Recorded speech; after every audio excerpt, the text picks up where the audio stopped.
Karimnagar bus station में पैदा होने वाली लड़की को जिंदगी भर बसों में मुफ्त सफर की सहूलत के साथ मुफ्त बस पास जारी किया जाएगा। Telangana state road transport corporation इंतजामिया ने बस स्टेशन करीमनगर में पैदा होने वाली लड़की को ताहयात मुफ्त बस पास देने का ऐलान किया है। आरटीसी ने बसों और बस स्टेशनों में पैदा होने वाले बच्चों को ताहयात मुफ्त बस पास देने की साबिका रिवायत को जारी और बरकरार रखा है। 16 जून को एक हामिला खातून कुमारी अपने शौहर के साथ भद्राचलम जाने के लिए बस में सवार होने करीमनगर बस स्टेशन आई थी। बस स्टेशन पर उसे दर्द ज़ह हुआ और कुमारी की हालत देखकर आरटीसी के अमले ने फौरी तौर पर एम्बुलेंस को तलब किया। इसी दौरान आरटीसी खातून अमला आगे आया और स्टेशन के अहाते में ही डिलीवरी में मदद की। 12 कुमारी और नौमौलूद लड़की को एम्बुलेंस के जरिए सरकारी अस्पताल ले जाया गया, जहां डॉक्टरों ने बताया है कि मां और नौज़ायदा लड़की दोनों सेहतमंद हैं।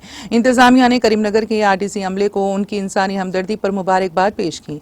आरटीसी के खातून अमले की जानिब से हामिला खातून की बरवक्त मदद के बायस कुमारी ने लड़की को महफूज तरीके से जन्म दिया। टीजीएस आरटीसी के मैनेजिंग डायरेक्टर वीसी सजनार ने ओहदेदारों के साथ खातून अमले को एजाज से नवाजा। सजनार ने हामिला खातून की हंगामी हालत में जजगी में ताउन करने वाले अमले सदमा, लावनिया, श्रावणती, भवानी, रेणुका, रजनी, कृष्णा और अंजया की खिदमत की सताइश की।